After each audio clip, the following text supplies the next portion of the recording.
জীবনের কঠিন সময়ে মুমিনের পাঁচটা আমল। মহান আল্লাহ কখনো কখনো তার বান্দাদের বিপদ আপদের মাধ্যমে পরীক্ষা করেন। তখন যারা মহান আল্লাহর উপর পরিপূর্ণ আস্থা রেখে তার কাছে সাহায্য চায় এবং সাহায্যের সঙ্গে বিপদ থেকে উত্তরণের চেষ্টা করে, তারা সেই পরীক্ষায় উত্তীর্ণ হতে পারে। এই ভিডিওতে বিপদের সময় মুমিনের কিছু করণীয় তুলে ধরা হলো। ১. অগাধ বিশ্বাস। মুমিন সর্ব অবস্থায় আল্লাহর উপর আস্থা রাখে। আল্লাহর সব সিদ্ধান্ত মুমিন তার জন্য কল্যাণকর বলে বিবেচনা করে। তাই মুমিনের উচিত বিপদে বিচলিত না হয়ে মহান আল্লাহর উপর অগাধ বিশ্বাস রাখা। এতে মহান আল্লাহর রহমত পাওয়া যায়।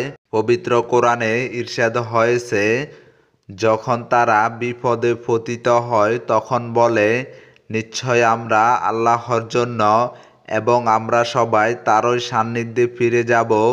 এরাই তারা যাদের প্রতি তাদের রবের পক্ষ থেকে বিশেষ অনুগ্রহ ও রহমত বর্ষিত হয়, আর তারাই সৎপথে পরিচালিত।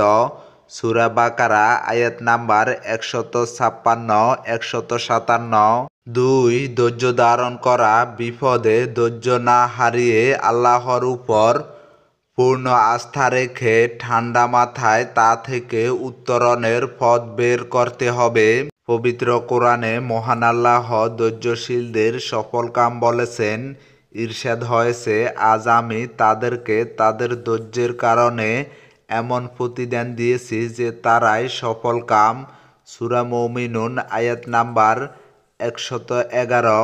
৩. তাওবা ইস্তিগফার। অনেক সময় তাওবা ইস্তিগফারের কারণে মহান আল্লাহ বিপদ তুলে নেন। পবিত্র কোরআনে ইরশাদ হয়েছে, আর আল্লাহ এমন নন যে আপনি তাদের মধ্যে থাকবেন অথচ তিনি তাদের স্বস্তি দেবেন, এবং আল্লাহ এমন নন যে তারা ক্ষমা প্রার্থনা করবে অথচ তিনি তাদেরকে শাস্তি দিবেন। সূরা আনফাল আয়াত নাম্বার ৩৩।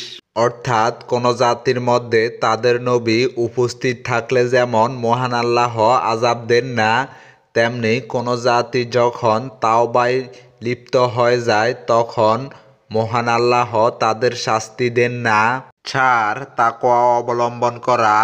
তাকওয়া মানুষকে যে কোনো পরিস্থিতি থেকে উত্তরণের পথ বের করে দেয়। পবিত্র কোরআনে মহান আল্লাহ বলেন, আর যে আল্লাহকে ভয় করে আল্লাহ তার জন্য নিষ্কৃতির পথ তৈরি করে দেন। সূরা তালাক আয়াত নাম্বার ২। ৫. নিয়মিত দোয়া করা। যে কোনো বিপদে মহান আল্লাহর কাছে সাহায্য চাইতে হবে। তিনি তার বান্দার ডাকে সাড়া দেন। পবিত্র কোরআনে ইরশাদ হয়েছে, আর আমার বান্দাগণ যখন আমার সম্পর্কে আপনাকে জিজ্ঞেস করে তখন বলে দিন যে, নিশ্চয় আমি অতি কাছে। আহ্বানকারী যখন আমাকে আহ্বান করে আমি তার আহ্বানে সাড়া দিই। কাজে তারা আমার ডাকে সাড়া দিক এবং আমার প্রতি ঈমান আনুক, যাতে তারা সঠিক পথে চলতে পারে।